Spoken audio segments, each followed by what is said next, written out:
Taiwan is increasing the number of military drills it holds each year, part of efforts to boost the country's defense capabilities.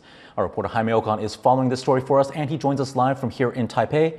Jaime, what exactly is changing with this announcement?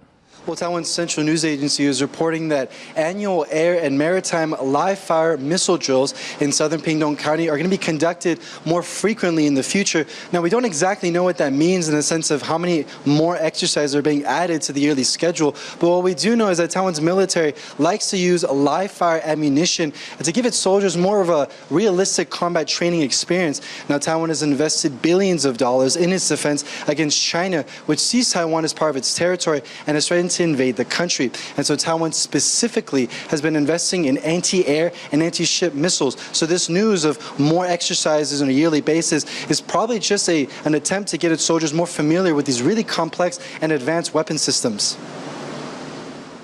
So you mentioned that Taiwan's using more anti-air and anti-ship missiles. Why is the country looking at those weapon systems specifically?